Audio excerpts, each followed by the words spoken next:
Yaşadığımız dünya coğrafyasında maalesef her gün karşılaştığımız tablolar genelde hazin, acı ve yürek parçalayıcı olmaktadır. Yaşanan savaşlar, işlenen katliamlar ve doğal afetler neticesinde birçok insan dünyadan göçüp giderken geride kalan mazlum, mahrum, büyük bir yetim topluluğu bırakmaktadır. Son verilere göre dünyada şu anda 400 milyona aşkın yetim mevcut olup Türkiye'de bu rakam 600 bin civarındadır.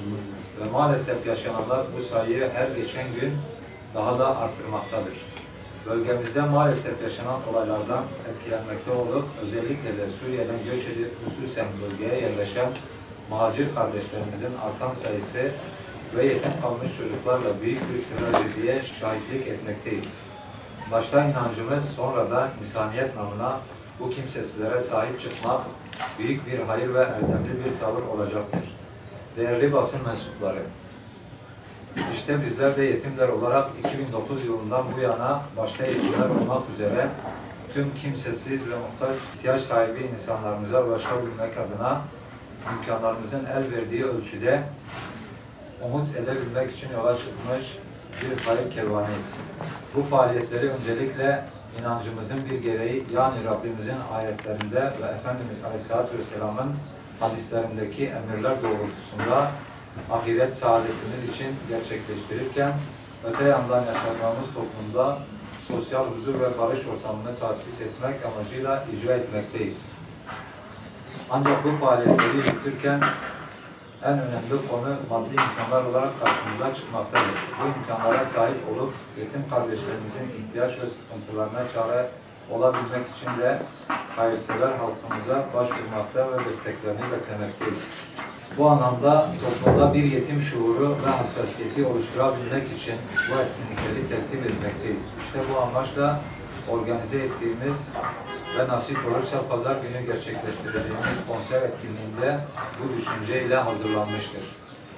Genelde daha önce gerçekleştirdiğimiz piknik, gezi ve benzeri gibi tüm etkinliklerimizde, özelde konser programımızda temel amacımız yetim çocuklarımızın yalnız olmadıklarını hissettirmek, hayata ve insana dair pozitif düşünceler kazandırmak ve yüzlerinde bir gülümseme oluşturmaktır. Ayrıca moral ve motivasyonlarını arttırmak suretiyle hem aile hem de eğitim hayatlarında mutlu ve başarılı bir tablo sergilemelerini arzu etmekteyiz. Umarız bu düşüncelerimizi hakkıyla gerçekleştirir ve yetim kardeşlerimizi mutlu ederiz. Yine temenni ederiz ki çok daha fazla yetim ve muhtaç kardeşlerimize ulaşır, sıkıntılarına çare alabiliriz. Bu vesileyle tüm halkımızı konsere iştirak etmek suretiyle katkı sunmaya ve yetim kardeşlerimizin yalnız olmadıklarını onlara hissettirmeye davet ediyoruz. Biz bu programı Özlem Ajans'la birlikte yapıyoruz. Mehmet Ali Oğuz abimiz aynı zamanda hem orada şey yapacak, kartlar yapacak, sahne alacak. Hem de bizimle birlikte bu işi organize eden kardeşlerimizdendir. Bizim şu anda Diyarbakır'da yaklaşık olarak bir 550 tane çocuğa her ay 70 ile 100 TL arasında düzenli aylık veriyoruz. Onun dışında çevre ilçelerimizde ve bölgenin diğer illerinde de yetim çocuklarla ilgili çalışmalarımız var. Dolayısıyla bu bizim için özellikle bölgede son zamanlardaki ekonomik sıkıntılarla birlikte bu yetim kardeşlerimize ulaşmaktan sorun çekiyoruz. Bu tür sosyal faaliyetlerle, kültürel faaliyetlerle inşallah bu kardeşlerimizin belki ihtiyaçlarını asgariye indirmek için çabalıyoruz.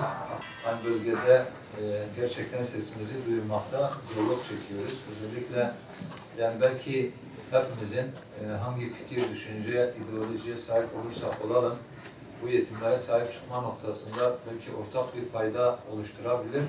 Hep birlikte bu çocukların geleceği için bir şeyler yapabiliriz.